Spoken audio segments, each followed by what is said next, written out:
Well, welcome back everybody to another episode of How to Make a Geo Metro Faster.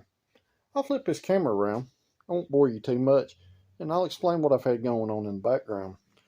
Some super cool stuff, should pick up some super giant gains. But enough about that, I'll flip this camera around and we'll talk about what's been done.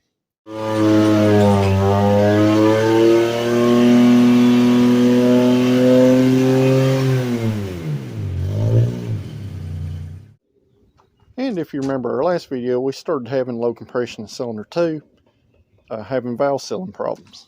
So, got the head off, got the head surface cleaned up, I got the intake surface cleaned up, all that good stuff. So, basically we're ready for cylinder head. Little buddy Boots is down here hanging out. He has to get his little cameo in. But basically, once you have a valve sealing issue, you need to take your cylinder head to machine shop. My cylinder head is back right here. I have done some extensive port work. It's not been on a flow bench, but I've done some extensive port work to both the exhaust and the intake side, and a little bit in the chamber area. It's super hard to see because we're inside and it's kind of dark. But, you know, we're good to go pretty much. So, while the head was at the machine shop, we did have some issues with the factory valve springs. This is one thing that causes real big valve sealing issues. These, at the OE spec, at the installed height, are supposed to be between 46 and 52 pounds on the seat. These valve springs, I don't know what the mileage is on them because the odometer in the car is broke, but these are down to 25, and they barely get up above 50 at, full lift. So what we done, we sourced some other valve springs, and I'm not going to reveal what these are, but these are a Ford valve spring. Super close to what you see in the race spec for the only valve spring available for G10. We're going to experiment with these in this cylinder head. I will say with these valve springs, you're not going to be able to run anything bigger than a stock lift cam, which is fine for what we're doing. So, this head has had the snot cut out of it. We cut about 60 thousandths off of it. It has been cut before, and possibly another time before. So basically, if you can see by our exhaust manifold bolt holes, we cut this thing down to where we felt it was safe for it to hold a stud. Might be able to get one more machining out of this cylinder head. Another thing we did find, the installed height had changed drastically because this thing's had a few valve jobs done to it. Probably because of our weak springs. So basically, I'm going to work in this video on getting the cylinder head back on it, everything buttoned up, and we'll kind of see where we're at, and I'll pop back in if there's something major that we need to go over. So let me get busy, and I'll be back here in just a few minutes. I'm going to pop back in. Head gasket come from Evergreen. I am not sponsored by them. It was a headset that come with the car.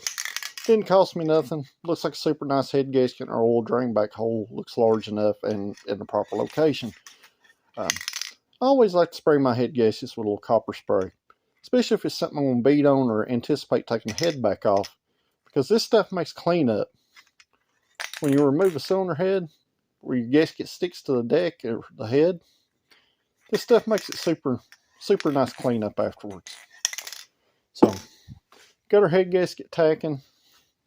Like I said earlier, our block is prepped. It's clean. It's been wiped down with acetone.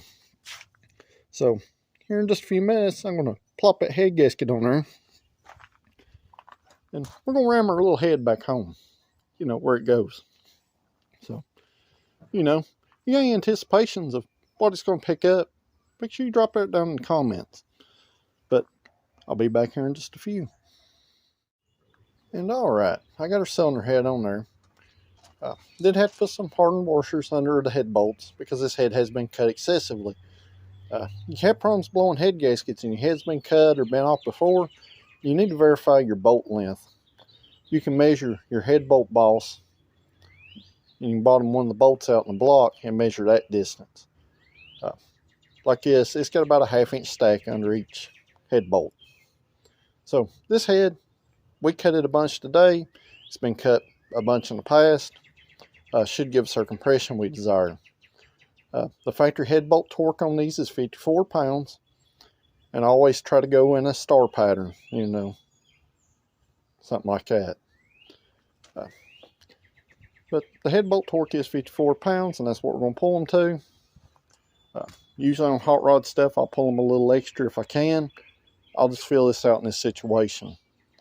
But so far, we got the head set on the car, and we'll go from there. Alright, guys. This is about 45 minutes later. I got the intake back on it, and the distributor, and thermostat housing, all that good stuff. I got our cam gear back on here. Fixing to start on putting the plugs and the valve cover on it. And the timing belt. And then you gotta get the exhaust manifold up on there. I'm going to use the exhaust manifold for now. I did actually build a header for this car, but we're going to see how much the header picks it up. Kind of a choke point having the stock manifold on it. A lot of people say that stock manifold flows just fine. There's no need for a header. So we're going to test that theory probably in our next video. And then we're going to step up to some even more serious stuff. But right now, I'm going to get back busy putting this thing back together. I'm not going to show y'all how to put this stuff together, because if you took it apart, you should be able to put it back together just like you took it apart. Always consult your factory service manual, or the Geo Metro forums, or the Suzuki Swift forums. You can find your torque specs and how to install things if you do get lost. So basically your assembly is just reverse of your removal. So I'm going to get back to it, and I'll be back here in a few. Well guys, this is day 2 of the cylinder head install. Run into kind of a little small issue. Super common when you shave the heads on these cars. And I'll kind of show y'all what. That way if you run across this, that you can easily fix it yourself. So I'm going to flip the camera around and I'll show you what we got going on. Alright guys, I had to go this morning and I got a 4-cylinder timing belt idler pulley, or tensioner, or component kit as the parts stores call it. It's literally just a larger diameter pulley, but one thing to note, it is also thicker. So you literally have just a couple thousandths between the water pump pulley when it's installed and this pulley. It will work. It will not work with your timing cover. As you can see, I trimmed the timing tab portion off and I've reattached it, but I have trimmed the back side to clear the pulley. This gives us a proper tension on our timing belt. Your timing belt, you want to be able to at least rotate it.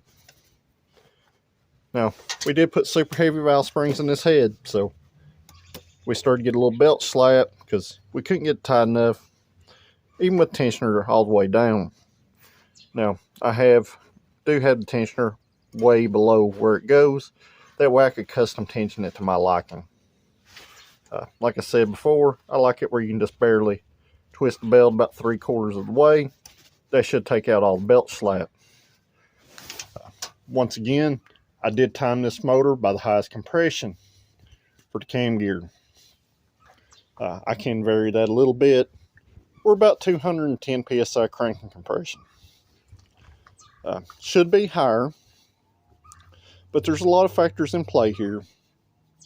I don't know nothing about the bottom end of this motor other than it didn't knock or smoke. Compression rings could be a little weak in it. But in theory, for as much as we've cut off this head and as much as cut off of it before, and having to go to this, we should be somewhere in the upper 12 in compression. Crank compression shows that we're probably about 11 to 1. But we should be in the upper 12. So we're losing a little cylinder pressure somewhere. And that may gain a little more once the heads run some and the valves actually 100% seat themselves. But other than that, we're almost back together. I got to put the belt back on. I got to put some coolant in it, and I've got to change the oil. Anytime you pull the head, you're going to have some coolant loss down in the motor. It's always a good idea to change the oil. So I'm going to get back busy, and I'll drop the part number for that tensioner right here in this video, somewhere in here. Be aware, guys, do not buy these tensioner pulleys from your local auto parts stores. They are super expensive. You can buy that thing from Rock Auto for $8. It cost me over $50 today at AutoZone. So even with shipping, it's still way cheaper. So I'm gonna get back busy, and I'll drop those links in the video, and we'll see if this thing will run. Alright guys, once again a little while later, changing oil. If you remember back my first video where we kind of laughed about the JB Weld on the oil drain plug, well, there was a reason for that. I had to end up punching a hole in the oil pan to drain the oil out of the car. I'm fixing to pull this pan, repair the plug, and I guess reseal it just to change the oil. So yeah, it's always something with a project car. You just got to work past these hurdles. Did not anticipate having to do all that extra work down there. I figured maybe it was just a leaky gasket and they just globbed it on. But no, the plug actually will not come out with no amount of force. Almost looks like it's been at least spot welded on. So I'm gonna get this oil pan off here, and I'll bring y'all back in once I get it off and kind of show y'all that. It's kind of a real hoot. Alright guys, I got the oil pan off, and this is the reason right here. I don't know if you can see the RTV and gasket material and the milky look of the oil. This right here is where you need to change your oil after you do a major service like a head replacement. Going back to why we were having problems, the drain plug's really jacked up in this thing. It will not come out with any kind of brute force, and the oil pan was leaking anyway. I don't know if you can see down that edge right there, but she's all bent up too. So the right way to fix this would be buy an oil pan. They're only about $35 on Rock Auto. Staying with the theme of this car and my current level of income, we're gonna have to fix that one. So I'm gonna fix the oil pan, get it back on there, get some oil and stuff in it, and then maybe we can see if it's picked up any. But you just gotta roll with punches, guys. Stuff like this happens, and you never know what somebody else has done. So stay tuned.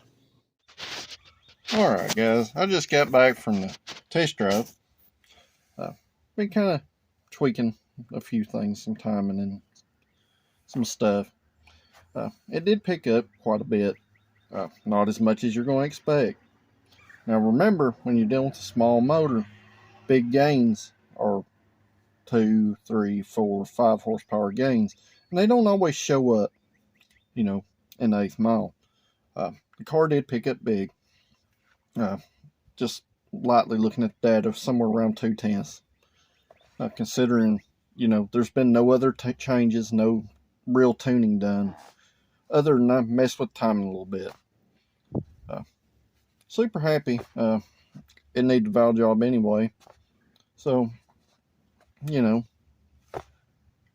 take it with a grain of salt. I think it will pick up even bigger once I get the header on the car, which will be our next episode.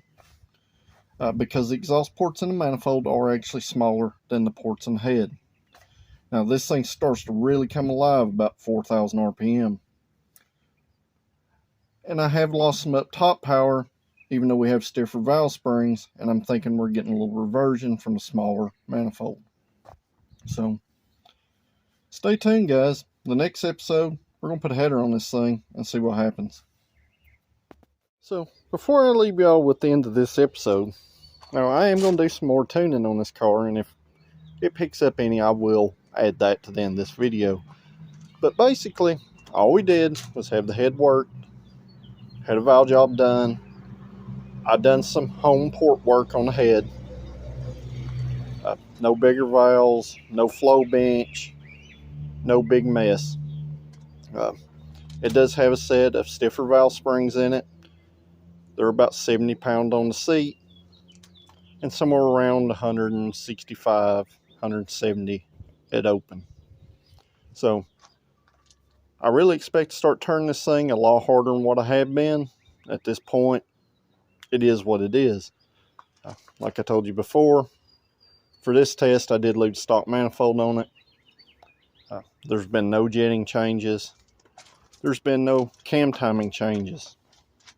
So, not bad for an out of the box deal. Alright guys, but like I said before, you know, it is what it is at this point. When you're dealing with a motor that makes a small amount of power, like I said when I was sitting in the car, big gains or small gains. You know, 2, 3, 5 horsepower, maybe 7. That equates to tenths off your 8th mile time. I can already tell you, it being an automatic car, the torque converter in it is way, way too tight for the power range of the car.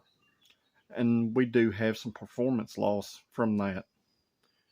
These mods on a manual transmission or a 5-speed car would make significant differences. I think we would already be in the 10-second 8th mile range. Probably the high 10-second 8th mile range. But we're dealing with the disadvantage of having an automatic car, and I may explore having the converter sent off and loosened up, as long as the transmission continues to act happy. And if you remember before, we did have problems with that. So, until next time, guys, you know, this is the end of this episode of how to make your Geo Metro faster. And make sure you hit that like button. Share this with your Geo friends. I'm on Geo Metro forums. Username Joe Dirt. Was also on the Suzuki Swift forums also. But I'm on all your Facebook pages also. So make sure to subscribe, and I'll see y'all tomorrow.